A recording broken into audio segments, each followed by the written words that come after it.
So here are our objectives for today. 3.6.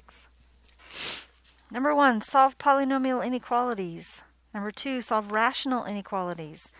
And number 3, solve problems modeled by polynomials or rational inequalities. Okay? So let's start off with a polynomial inequality. You're going to recognize this more as a quadratic inequality, yes? So we want to get it all the terms on one side, a 0 on the other side. Okay? We're going to solve these by graphing. Okay? So this is definitely something I can factor, right? What multiplies to be 10 and adds to be negative 7? Negative 2 and negative 5. Okay, so if negative 2 and negative 5 is what it factors to, what are the zeros?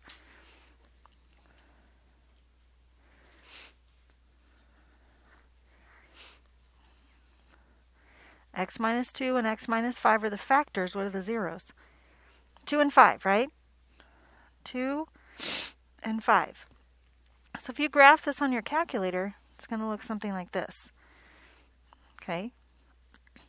Now, here's the part you have to think about. Where is this polynomial, where is this quadratic greater than 0? Well, where's 0? Isn't it 0 the axis right there? So where is it greater than that? Right there and right there, right? Now we already know it crosses at 2 and at 5, so I have to figure out how to write my answer. Okay? It's everything to the left of 2, right? I know it's above 0, but when we talk about solving it for x, we're talking about the domain, right? Okay? So everything left of 2 and everything right of 5. So how would we write that? X is less than 2 or x is greater than 5. So inequality notation will look like this. Interval notation would look like what? Negative infinity to 2. 5 to infinity.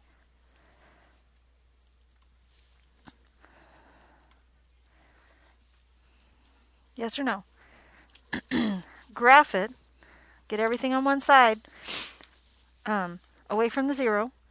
Okay, away from the 0. This shouldn't say greater than 6 or something like that. Get it all on one side so you can tell where the x-axis is. And then you've got to just know if it's above or below, right? Okay? Any questions about that one? What if it's not set up as easily as that one, though? 4x squared is less than or equal to 1 minus 2x.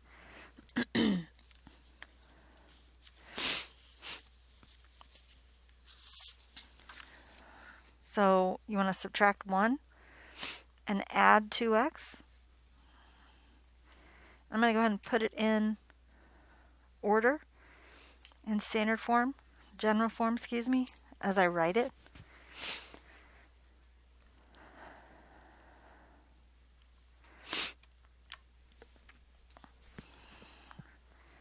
So maybe I could factor this. What multiplies to be negative 5 and adds to be 2? Excuse me, negative 4 and adds to be 2. Yeah, I don't know either, right?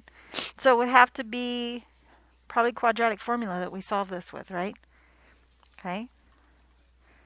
X equals negative b plus or minus the square root b squared minus 4ac all over 2a. So negative 2 plus or minus the square root of 4 times 4 is 16 times negative 1 is negative 16. So 4 minus negative 16. So 20.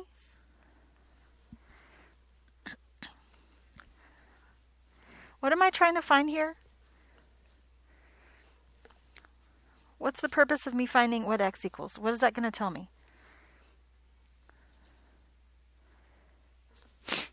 What did it tell me on this problem? Where it's crossing the x-axis, right? That's what's important right here. So Do you know the square root of 20? Yeah, I don't either. Okay? And I could simplify that 20, because 20 is 4 times 5, and I'll know the square root of 5, and that would get me 2 root 5.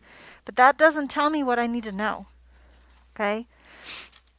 This is one of those places that we're going to go to our calculator, and we're going to say negative 2 plus the square root of 20 over 8, and hit enter. And negative 2 minus the square root of 20 over 8. Because what I need is the exact point where it crosses the x-axis, don't I? Okay? So when I do that, I get x equals 0.309 and negative 0.809. Now that's rounded. Okay, that's rounded to 3 decimal places. Are you okay with that? Is that close enough for you? So then while I have my calculator out, I can go ahead and go to the graph and put in what I got right here. 4x squared. Whoa. Plus 2x minus 1.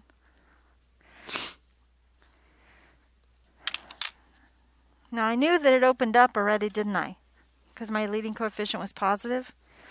And 0.309 is probably like right there somewhere. Negative 0.89 is probably like right there somewhere, if that's 1 and that's 1. So I know it's something like that, right? What part of this do I care about? What?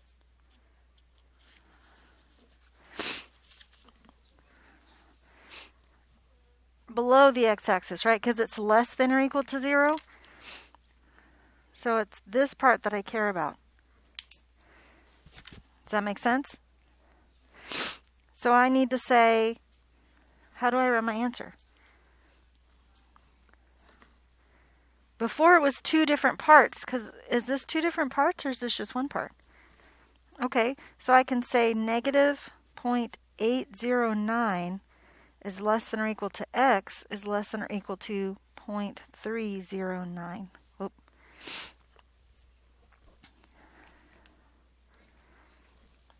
So that's inequality notation. What would it look like in interval notation?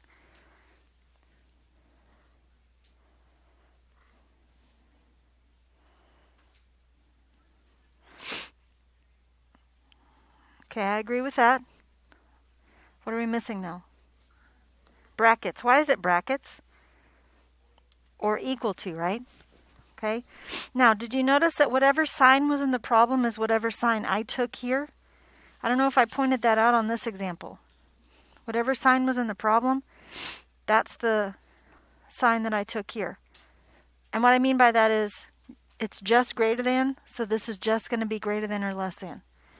This is greater than or equal, so it's going to be greater than or equal for down here. Does that make sense? Okay. So those were both examples of polynomial inequalities. Do you understand about those? You okay with those? Okay. What about this one?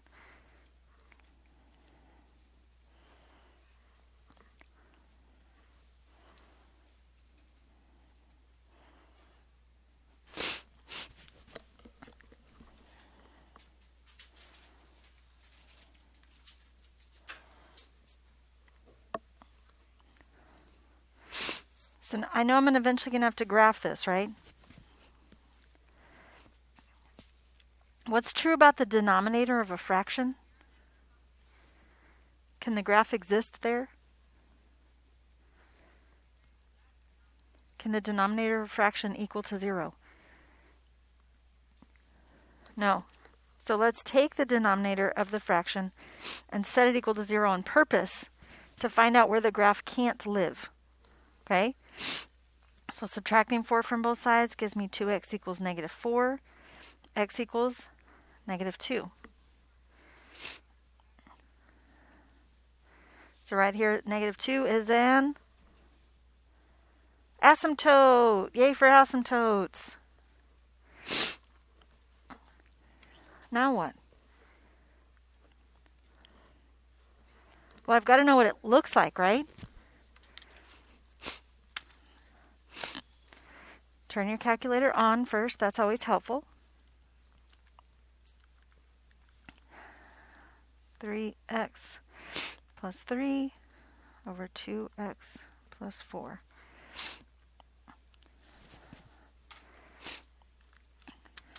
So I know it looks like this and like this, right? Ish. Where does it cross the x-axis? We need to find out, don't we? How do we do that? Menu. Analyze. We're looking for the 0, aren't we? The 0 that's right there, so I need to put that on the left side and on the right side, and then it tells me the 0 is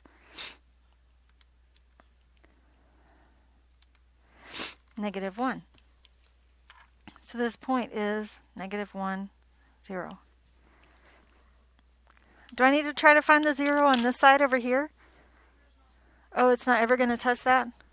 Okay. So now what? Where is this greater than 0?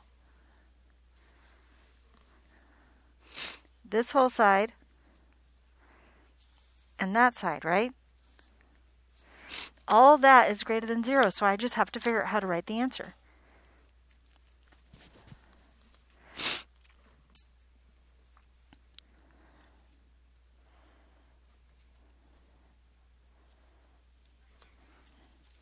All this for sure, right? So from negative infinity to where? Where is it stopping? It's stopping at the asymptote, right? Where's the asymptote? Negative 2. And then again where? Right here and then on to infinity, right? You see why it was important that we found out where the x-intercept was right there? Negative 1 to infinity.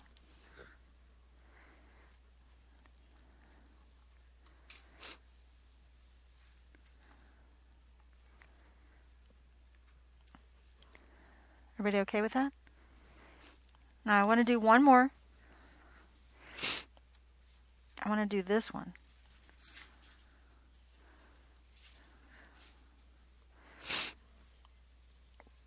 How does that compare to the one we just did? It's exactly the same except for the sign, right? So the graph looks the same. Got an asymptote here. This comes up. This comes up. Where is it less than 0?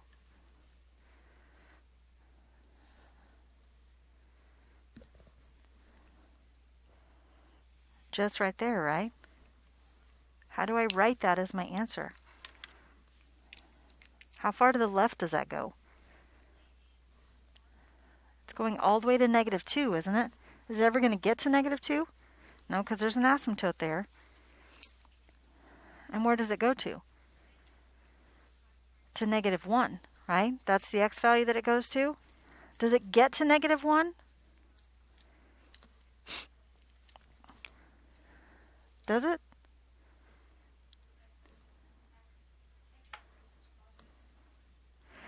I agree that it's crossing at negative 1. I totally agree with that. But if it's negative 1, what happens to this? Is that truly less than 0? No, it might be less than or equal to, right? But not less than. You could plug it in to figure it out. We could do that, right? Negative 1. Well, that's 0. We don't care what this is if the top is 0. Is 0 less than 0? No, it's not. So that's why we have to have a parentheses right here instead of a bracket. Okay? Questions about solving rational inequalities. Okay? So these were our objectives for today. Solve polynomial inequalities and solve rational inequalities. You feel comfortable with both of those things? Okay, so what does the last one mean? Solve problems modeled by polynomial or rational inequalities. Yeah, all the stuff we just did in word problems. You got that? Any questions? Mark as I go.